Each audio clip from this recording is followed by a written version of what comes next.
Hi, Isaac. How you doing? Rabbi, good evening, good afternoon. How are you? Absolutely. I'm doing great. Thank you. How are you doing? I'm doing. I'm in great spirits. Great. I can sound like Rabbi now. I'm in great spirits today. So I'm looking forward. I'm looking forward to our study today. Okay. Well, let's get started. I think we're reading very exciting. We're reading the beginning of the actual language and the diction of the temptation. So we already had the little background of that. It'd be 40 days, 40 nights. What's happening? We talk about the parallels to various other places in the Bible. But now we get to hear what Satan, the accuser, or the devil, or the temptation is. hmm So this is 4 verses 3 onwards, right? 3 and 4. Three. But Three. yeah. Okay. The Gospel according to Saint Matthew, chapter 4, verse 3. And the tempter came and said to him, "If you are the Son of God, command these stones to become loaves of bread."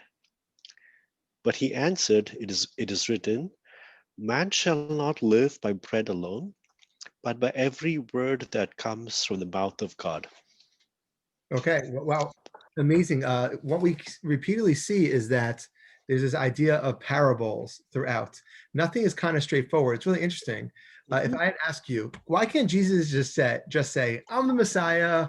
This is how we have to live our life"? But we see it's a much more complicated picture. And I think even when we try to figure out exactly what the Satan, what the devil, what the tempter is saying, it's not clear. So I think the first question we have to ask is, why is a temptation taking place? Yeah, okay. Why is the temptation taking place, right? So earlier we spoke about the 40 days, 40 nights, where he had to go through stages of perfection, or stages of getting whole, or stages of, I don't want to use this perfection, but stages of completeness, where I would as in call it having, stages of growth or yeah, evolution or a metamorphosis or metamorphosis, where he came to a much more fuller understanding of who he was to be, of the life he was life um, he was lived to be, right? And so we discussed last time that 40 days marks completeness, wholeness, or it's the end of a stage, or it's the 40 days. I think you listed a couple parallels, right? Moses was in the mount for 40 days. He fasted 40 days, 40 nights. So 40 means wholeness, and so at the end of that growth is or when. recreate more than wholeness. Generally, wholeness in biblical Judaism is seven. That's like Mhm. I think, but more recreation that he started at one point and he transitioned to another point. Yeah, and I think that's definitely makes sense, and that's why I think to say that he fasted during the temptation probably makes more sense according to that perspective. To say it happened, he fasted 40 days, 40 nights, we would just say it's a hallucination Mhm. afterwards. Okay. So just so I understand this, right? This is the evangelist telling us what happened, and he knows this because Jesus told him this, because we don't is so my question is, right, how much of this is the evangelist again, or I don't want to use the I don't want to go back to my favorite question, as in how much of this is real to how much of this was Sounds he like trying you're to. getting there. It sounds like you're really going towards that. Yeah, so is it fair to say that Jesus taught them that, or he explained, or he shared with them that he was tempted, and this is what he did, and that's how this was I, communicated, or people I had. don't think that. So number one, this is our first example, I believe, of the Q text, right? Of Yeah, the full text that if you look in Mark, all it says, we'll talk about this after, that there's wild beasts. And when we look in yeah. that, it seems that this is a combination of Mark and Matthew, that this is also not specifically Matthew. But I think the same question we ask when we read Genesis, right? Who wrote Genesis? We say, if you're a religious folk, you say Moses gave Genesis or some part of Genesis. But it gives lots of things from the divine perspective. I think I mentioned that one of the proofs that rabbis give that the scroll of Esther, the story hmm of Esther, was written with the Holy Spirit, is that they're able to tell you what's happening in people's hearts.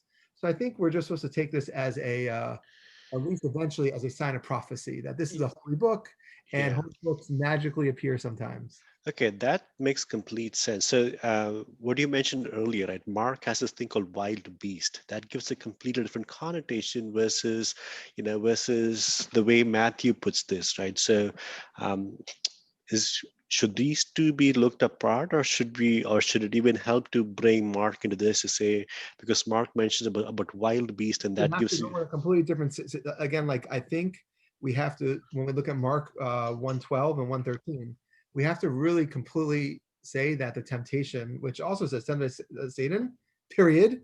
He Yeah. was tempted, probably in this context means tested, right? So he was tested by Satan. And by the way, he was with wild beasts. Maybe they were torturing him or attacking him, or he was just in the wild. But it doesn't ever go into what the attack.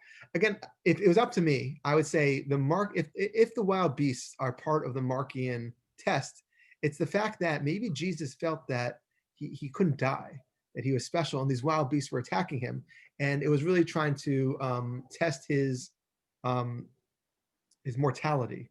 And if anything, because we know the end of Matthew and the end of Mark, to say that he knew that he could die or not die was probably a very important question.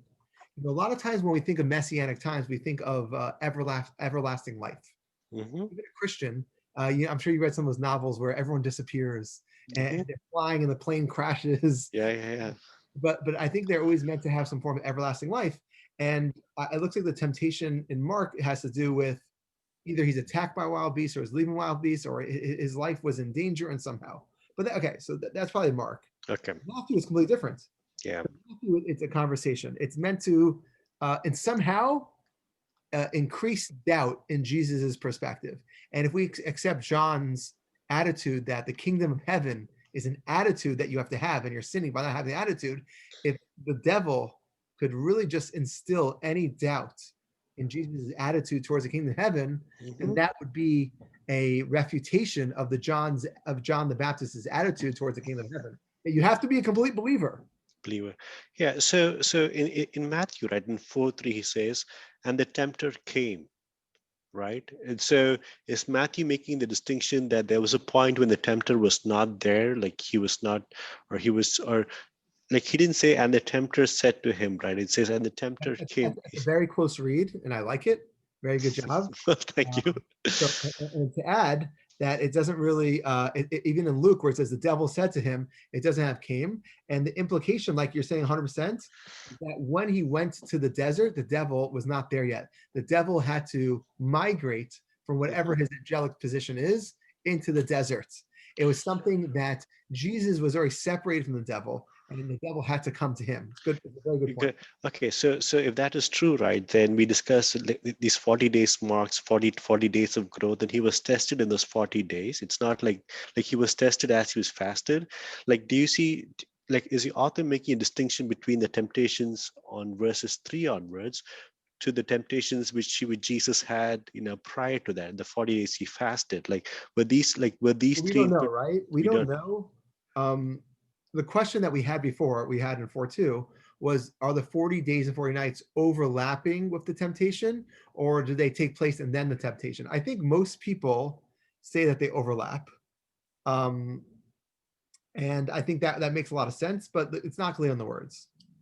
Okay, but so it's not like he only had these three temptations. He had many more, but these three are the ones which have been written down.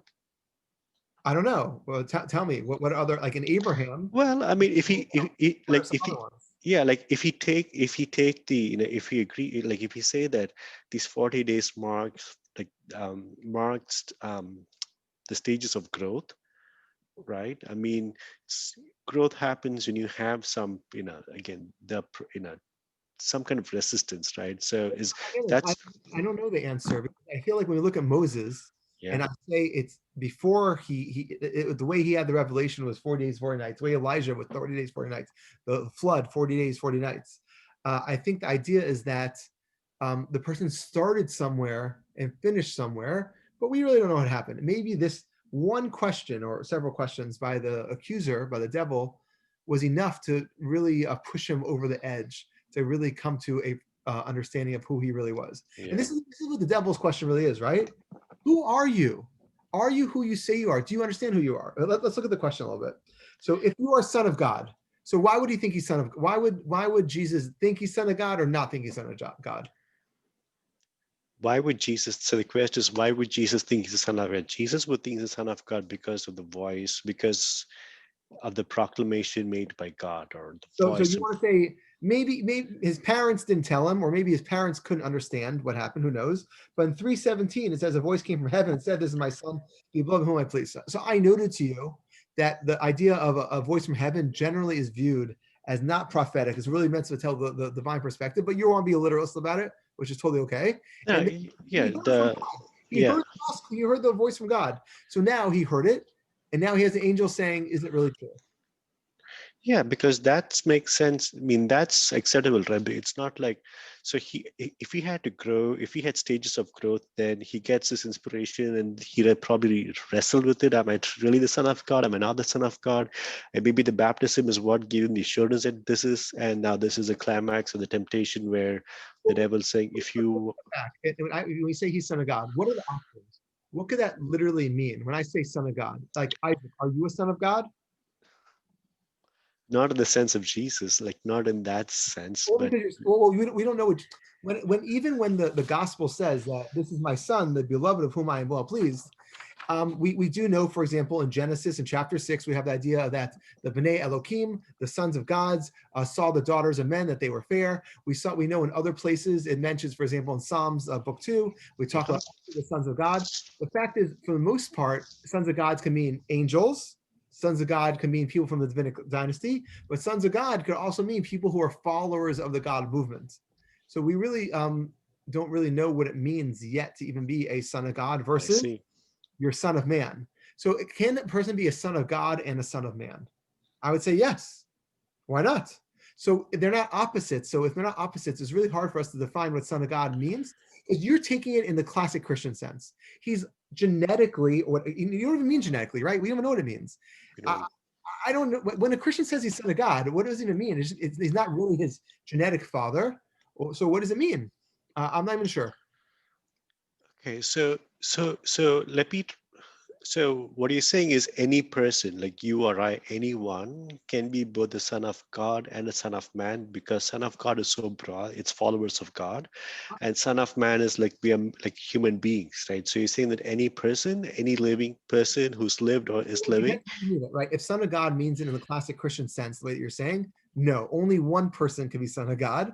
yeah, But the way that the Bible uses it, and that's again, if we want to imagine that this book is part of the Bible, then you'd have to say that the way that the Bible uses it before this time, before Matthew 4:3, is meaningful. And we know in Genesis 6 2 and 6:1, 6:2, that it's used as an angelic being. We know in Psalms it's used as a non-angelic being. So the fact that someone is called son of God doesn't inherently mean angelic or non-angelic. It means that you have to I really see. understand context. And it So could be, yeah. in this context of 4:3, in like in what way is it used? Is it used as in the That's generic for you way? to decide. That's for your minister to decide. You and the Holy Spirit together have to decide. Because uh, the only thing I keep noting is that let me tell you a rabbinic story. When in the first century, there was Mhm, a rabbi. There was a guy named Onkelos. Onkelos translated the Bible. mhm. Onkelos the convert. He translated the Bible into Aramaic, and we still use that translation today. He also translated the Book of Prophets and the Gemara, What's the which prophet, book? the Tanakh, the Torah, the first five Oh books. yeah, okay, yeah, yeah. He translated the prophets into Aramaic, and the Gemara was very surprised. The Talmud was surprised he translated into Aramaic, and it said that he was revealing secrets. But then it says a heavenly voice came down and said, when Onkelos translated the prophets into Aramaic, all of the land of Israel, or in this case Judea, all of it shook. So no person, when they read that, believes that the land of Israel physically shook. It meant it was like game changing. It was changing the very fabric of Mhm. Judean culture in the first and second century and up to today. So, but the phrase it uses is a heavenly voice. And that text would have been written somewhere in the first through fifth century. So Jewishly, the idea of a baskol, a heavenly voice, means the divine perspective. That Onkelos the convert, when he translated it, it was so game changing that this is how you should understand the fact that he translated it. The land shook. The very mountains were different. So I'm not here to tell you what 3:17 means, but I'm saying it says a voice from heaven. And voice from heaven is the classic phrase of 1st and 2nd century Judaism to talk about voices of heaven, to tell you the God perspective. This doesn't undermine your argument, because the God perspective might be he's my genetic son. So, okay, so this God perspective, right? Let's take to the God perspective, but how did they come to an awareness? You're saying that this was by divine inspiration, that the God perspective was Holy communicated. men have divine perspectives. Okay. Well, if he's a prophet, right? By definition of prophet is John was a prophet. If Jesus is a prophet, by They should definition, have access to the God perspective. they have access to the God perspective, and that's what makes them a prophet. And Jesus wrote this phrase, which again, we don't know where these phrases come from, where, when it's Matthew, Marky, and Q. If he wrote this phrase, then I'd say it's prophetic. But in this situation, it's more like a reporting of what took place.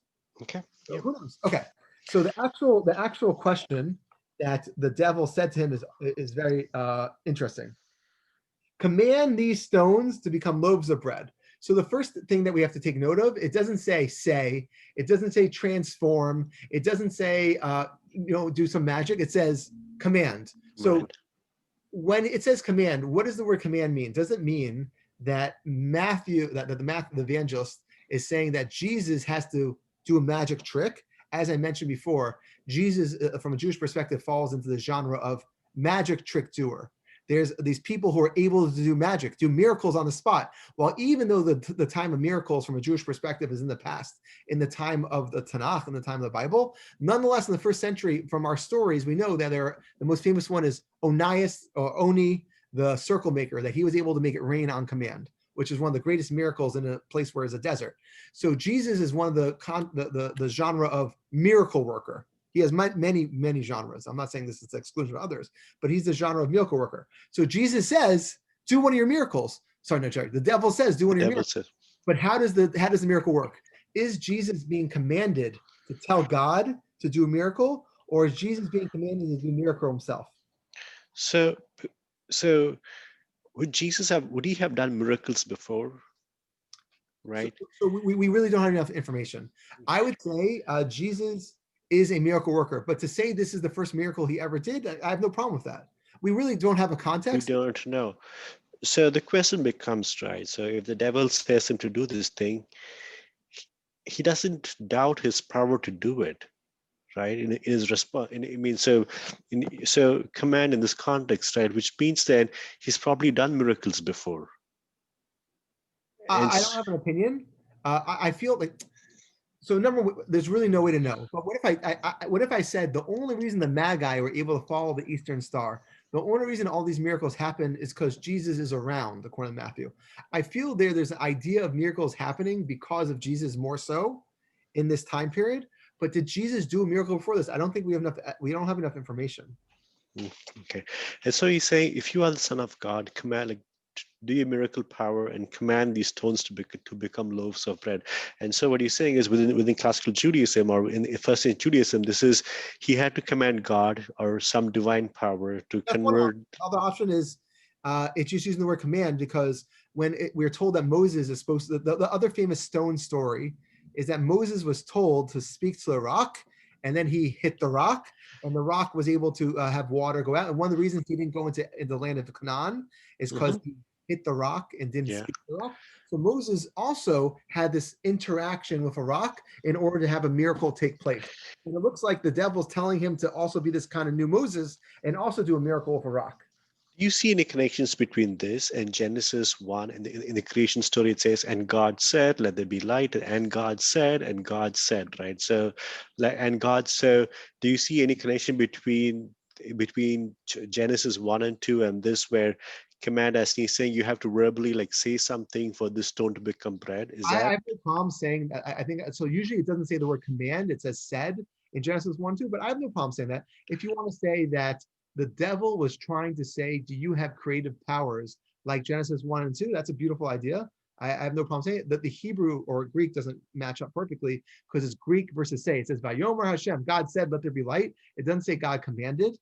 Commanded is more like a Mosaic Deuteronomy kind of a word. But it's a nice idea. You're saying that, can he be creative in the way that God was creative? or no, or is that the temptation that or is that the temptation where the devil is putting forth him saying, God was creative. If you are God, can you be creative? One is either Well, command them or be creative.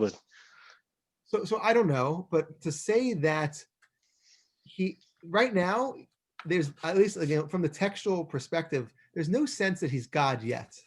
There does seem to be a very concrete differentiation between Son of God and God, right? So even you, I feel your Christian goggles are coming on for a second. Say like, oh, be like God.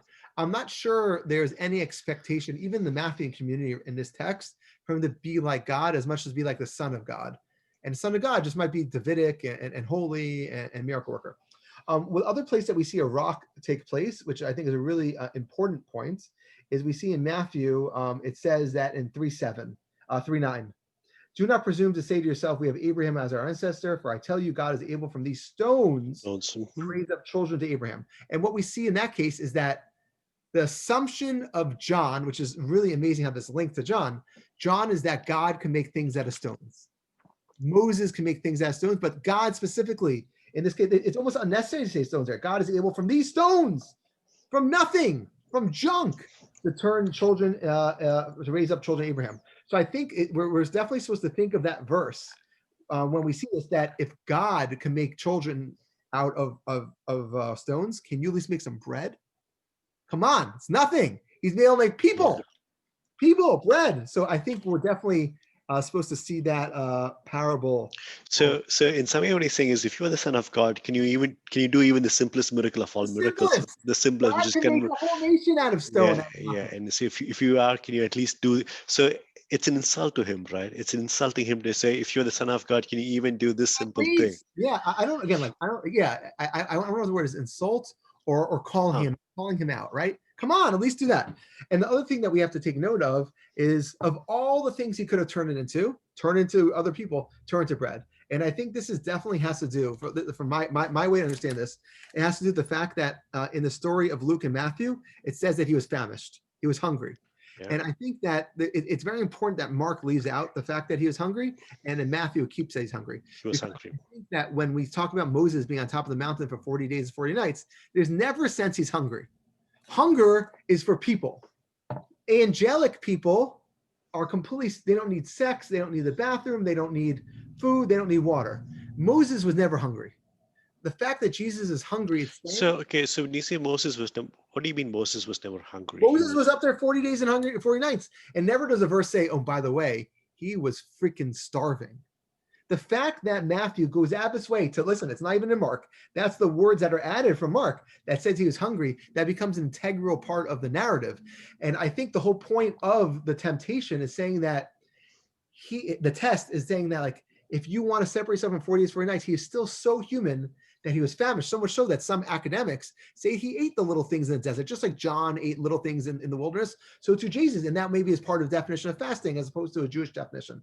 But in his definition of fasting, if you want to say he ate nothing, of course he was starving. And therefore the devil wanted to say to him, are you someone who cannot be angelic? Are you someone who needs, like, your test is not if you could do the miracle. The test is you can do the miracle and still not eat the bread because you're famished. The whole thing is that he's trying to set up a situation. You know, bread is like the lingua franca of food. Bread is the most common thing floating around.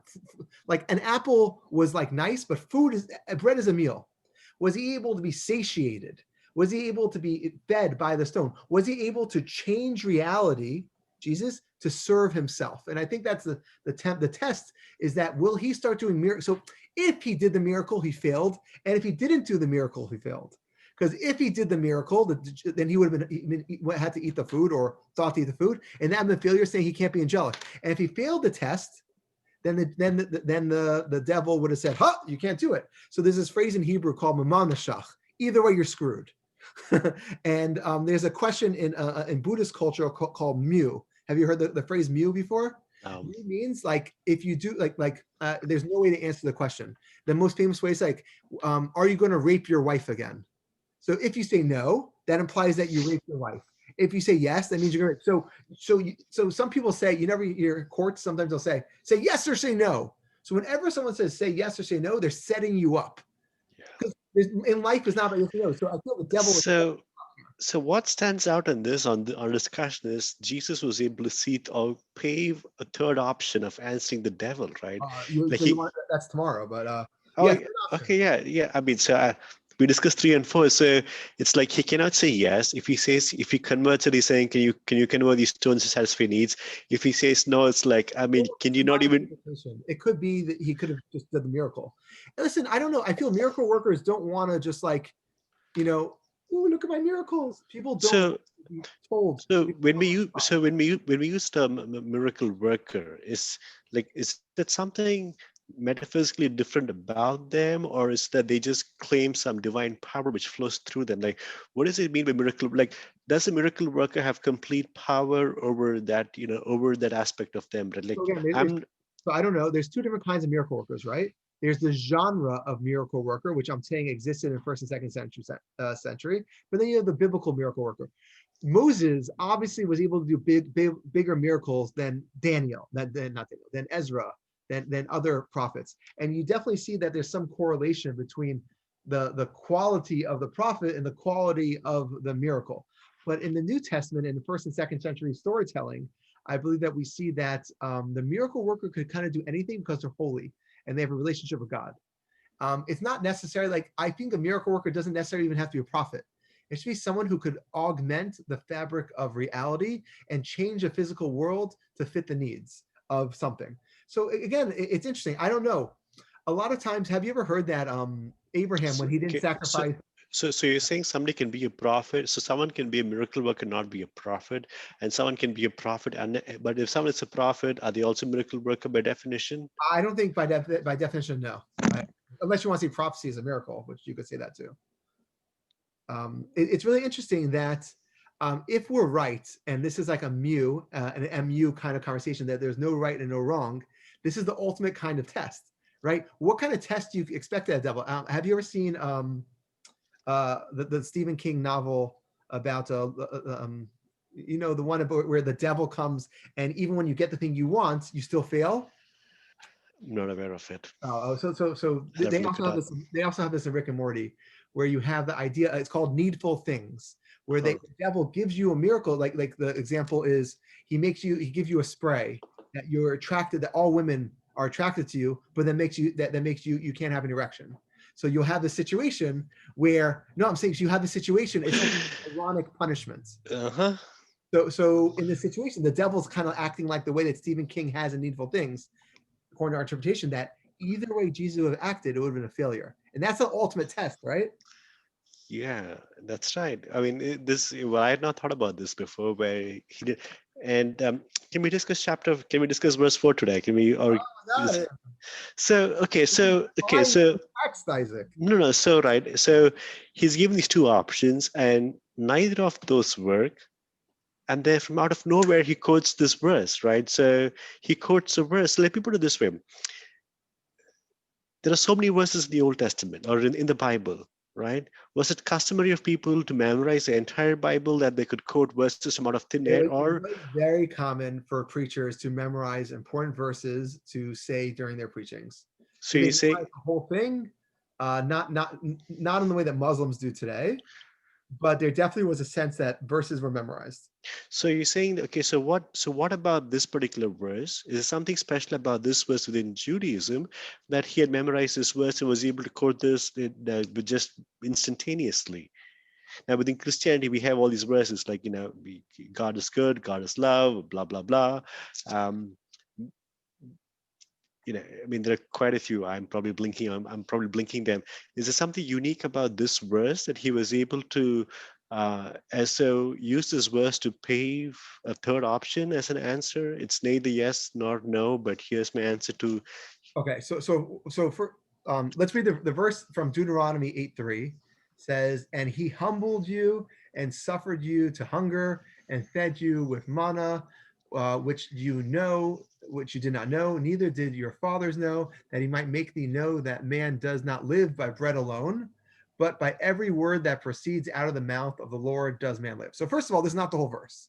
I just want to make it clear. This is a part of the verse of Deuteronomy 8:3. Yeah. Number two, I think it is very common. There would be an expectation that Jesus would know parts of the Bible by heart. You know, for example, chapter 9, literally only like was it 17 verses later is some of the most famous stuff. Throughout this stuff, there's so many famous lines. Yeah, and I think it's not uncommon to believe that Jesus would have known them. So when you say parts of the Bible, I mean the Bible is not it's not a small book. It's a pretty big book, right? The Old Testament. It's gonna sound crazy, but my wife's great grandmother Yeah. knew in Hebrew the whole Tanakh by heart, every single word. She could see every verse, any verse you wanted. You could say Chronicles 7:4, and she'll tell you the whole verse in Hebrew. There are people like this. Wow.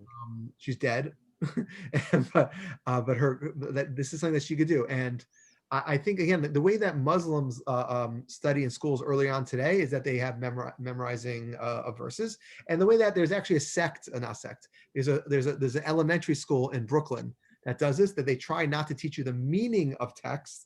They just try to teach you the text. They try to make you memorize as much as possible. So I don't think that would have been abnormal. Don't forget, it's not only the Bible Jews were meant to memorize. The Jews also had to memorize eventually after the first century the Mishnah. The Mishnah would have been the massive 6 books, 6 orders of Jewish law that Rabbi Yehuda Nasi canonized sometime around the 3rd century. But that is inherently oral law that was meant to be memorized. So it was not uncommon to have things memorized. So I don't think that we need to make a big point that Jesus knew that. Okay, I think Isaac, we can analyze that verse tomorrow. I think we could call it a day. Okay. On that note, okay, Rabbi, thank you. We'll talk to you to be continued tomorrow.